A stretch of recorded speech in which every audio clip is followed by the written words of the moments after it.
Algae on the River Wye, formed by high levels of phosphates. The main cause is sewage discharge and manure from livestock and poultry farming, just part of a number of concerns about such pollution in the water and in the air. Really beautiful, yeah. John manages his own piece of ancient woodland in Clearwell in the Forest of Dean, a unique landscape in this part of the world. But he says all is not well. This was never here. You could just walk through this whole area, which was, as you can see, it's got some coppice as well. The woodland borders a turkey farm which has been here for 50 years. Today it rears up to 16,000 birds at a time. And John, who's also an environmental campaigner, believes it's the cause of the wild brambles. Because I believe that the ammonia, which is comes out from the unit, is being washed out with the rain, and it ends up as nitrogen in the soil. Really, I can't prove it, but all I know is for 40 years I've been coming here, and if you went back 10 years ago, you could sit down there, do your coppicing, have a cup of tea. You didn't have to fight your way through this new vegetation.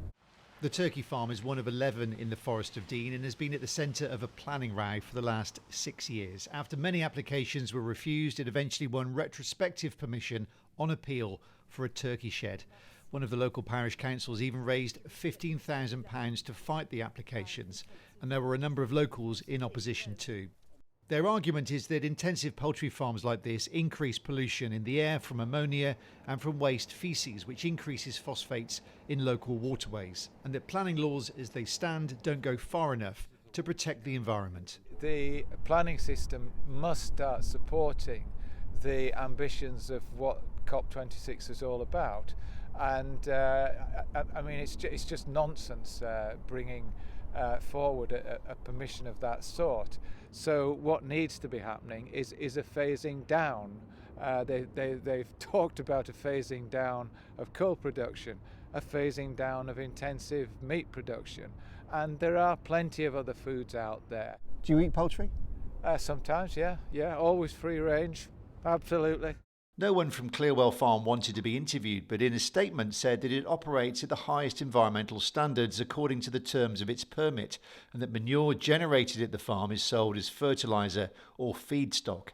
In terms of ammonia, it acknowledged that it can cause wild brambles, but that around 88% of ammonia in the atmosphere in the UK comes from agriculture, and that the only way to stop that is to have no agricultural food production, it says.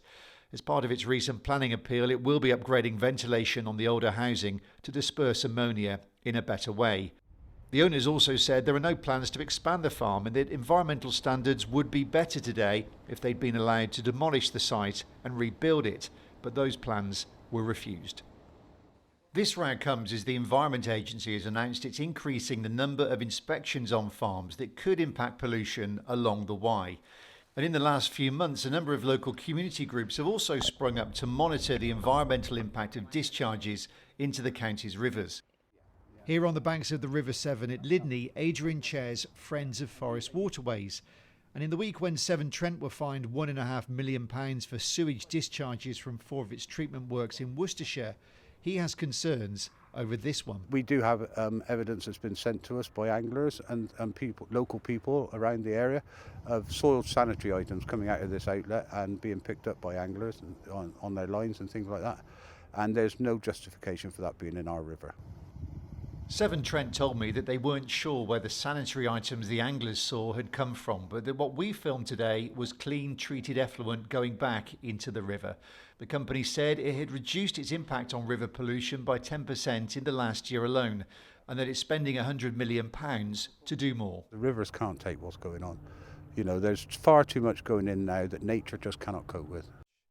Back near the farm, talk continues of the impact of intensive farming. Brexit has now given us control of our agricultural policy, and we have to look again as what is sustainable, what is healthy to eat as well, really.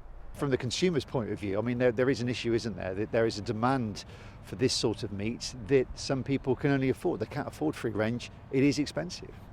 It's not that much more expensive actually, but the point is they could eat less of it and it would be better for them. It affects everybody in a different way. Cheap meat is actually costing the earth, it's costing people's health. It's better to eat less of it, but better quality. The groups here worried about pollution are now calling on all parish councils to get involved to monitor water quality, to use citizen science to build up a true picture of what exactly is and isn't going into the West's waterways.